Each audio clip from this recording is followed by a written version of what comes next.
I'm so excited to read this book. Alexander and the Terrible, Horrible, No Good, Very Bad Day. I went to sleep with gum in my mouth, and now there's gum in my hair.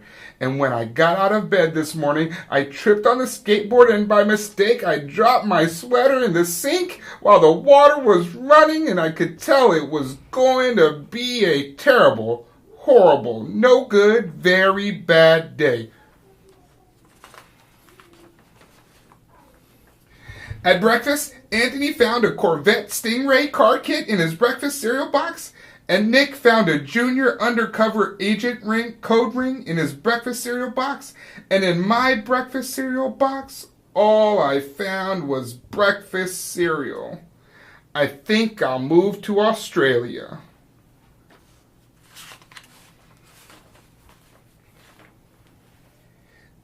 In the carpool, Mrs. Gibson let Becky have a seat by the window.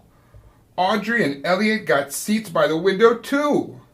I said I was being scrunched. I said I was being smushed. I said, if I don't get a seat by the window, I'm going to be carsick. No one even answered. I could tell it was going to be a terrible, horrible, no good, very bad day.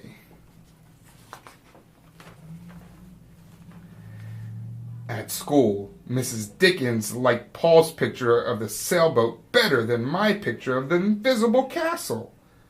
At singing time, she said that I sang too loud. At counting time, she said I left out 16. Who needs 16? I could tell it was going to be a terrible, horrible, no good, very bad day.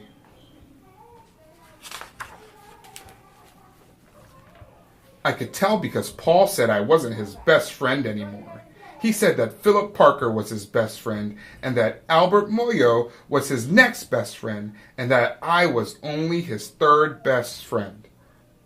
I hope you sit on a tack, I said to Paul. I hope the next time you get a double-decker strawberry ice cream cone, the ice cream part falls off the cone and lands in Australia.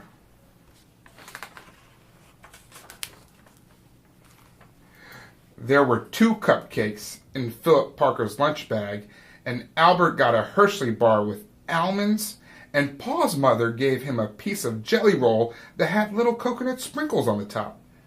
Guess whose mother forgot to put in dessert? It was a terrible, horrible, no good, very bad day.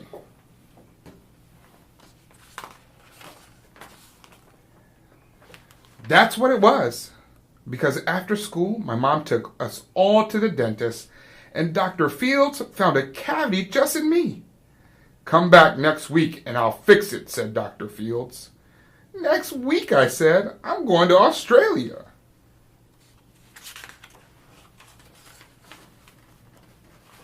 On the way downstairs, the elevator door closed on my foot, and while we were waiting for my mom to go get the car, Anthony made me fall where it was muddy. And then, when I started crying because of the mud, Nick said I was a crybaby. And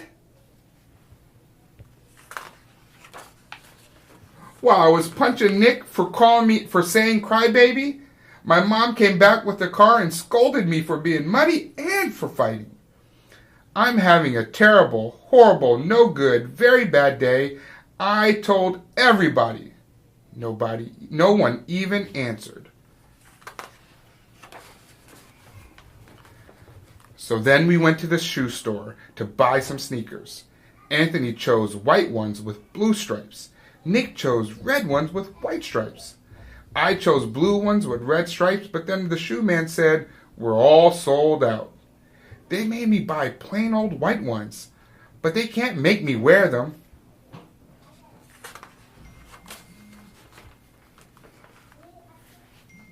When we picked up my dad at his office, he said I couldn't play with his copying machine, but I forgot. He also said to watch out for the books on his desk, and I was careful as could be, except for my elbow.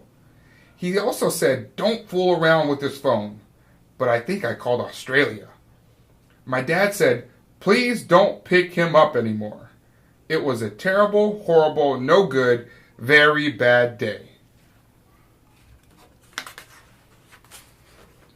There were lima beans for dinner, and I hate limas.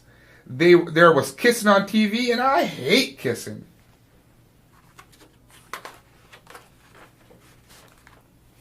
My bath was too hot. I got soap in my eyes. My marble went down the drain, and I had to wear my railroad train pajamas. I hate my railroad train pajamas.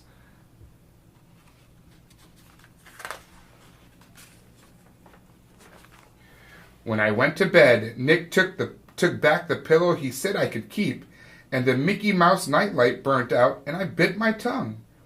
The cat wants to sleep with Anthony, not with me. It has been a terrible, horrible, no good, very bad day. My mom says some days are like that.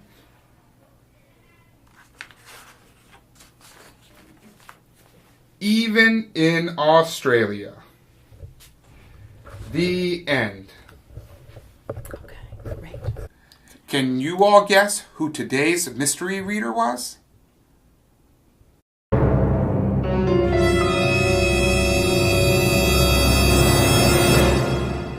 Hi guys, it's me.